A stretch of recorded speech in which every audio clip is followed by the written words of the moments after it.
Are you married to someone who's not a Christian? Do you feel sometimes spiritually lonely? Do you feel sad because you really can't talk about the things of God, or you know your spouse won't pray with you when something's wrong? What about when they don't go to church with you and you have to show up every week all by yourself? If that sounds like you and you feel spiritually lonely, Dr. Sean McDowell has some really great advice for you. Watch this.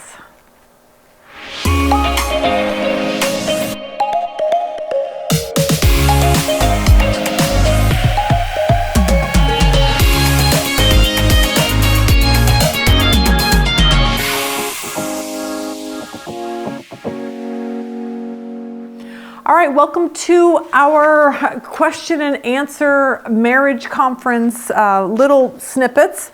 A while back we had a conference. It was called the Marriage Questions Conference. And we spent 8 hours in one day answering about 80 different questions.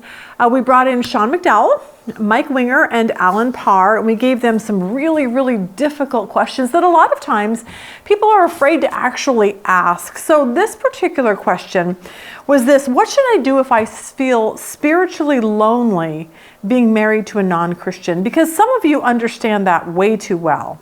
You're married to someone who wants nothing to do with God. They don't want to go to church with you. They don't want to pray with you. They don't even want you to talk about God with them. And because of that, you feel just spiritually lonely. So what should you do? Join us as Sean McDowell answers that for us. You know, when you have unequally yoked marriages, a lot of times the Christian spouse wants to get out. They're like, I just can't handle it. My husband. So this person writes, I love my husband, even though he's not a Christian. And this could be husband, or you could be like, I love my wife if you're a husband. Even though, let's just say husband, he's not a Christian. I want to be the best wife to him in hopes that he will come to Christ. Okay, but what's so difficult in this marriage is I can't talk to him about spiritual things. He doesn't pray with me. We can't pray for our kids. And she said, I feel so spiritually lonely. And I was so proud of her, because I'm like, good job that you care that much for your spouse. But it's very lonely for someone, in that kind of a situation. I would completely affirm that your feelings are legitimate. Yeah. Like, I get it. Not because I'm in that marital relationship, but I have a lot of friends, a lot of people I've talked to who feel this way. And you are unmistakably, absolutely not alone. That's natural. Like, if your deepest commitment is to Jesus, and that's a part of who you are, and you're married to somebody, you want to share that. So you can't pray together, read the scriptures together. Like, of course you're going to feel a kind of void that I think we are meant to experience in a marriage. So I get that you would feel that way. It's natural. You're certainly not alone. And you've heard us say this a few times on stage. The difficult truth is you can't force your spouse to care about spiritual things. Again, Jesus let the rich young ruler walk away. He let him walk away. So I know somebody who's hearing this is wanting to say, Sean, tell me 2 or 3 things I can do to get my spouse. And I can't. I can't fix that for you. But I think there's a few things we can say that could maybe help. One thing is I would work even harder, maybe double your efforts, to find other ways to feel close to your spouse.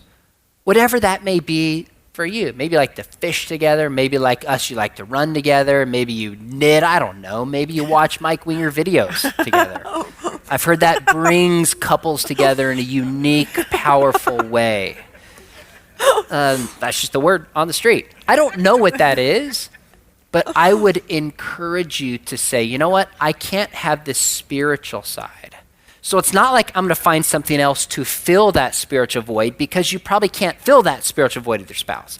But you can find other ways to connect, to build up that relationship, to have a deep, intimate, close relationship, even if it's not the spiritual depth that your heart yearns for.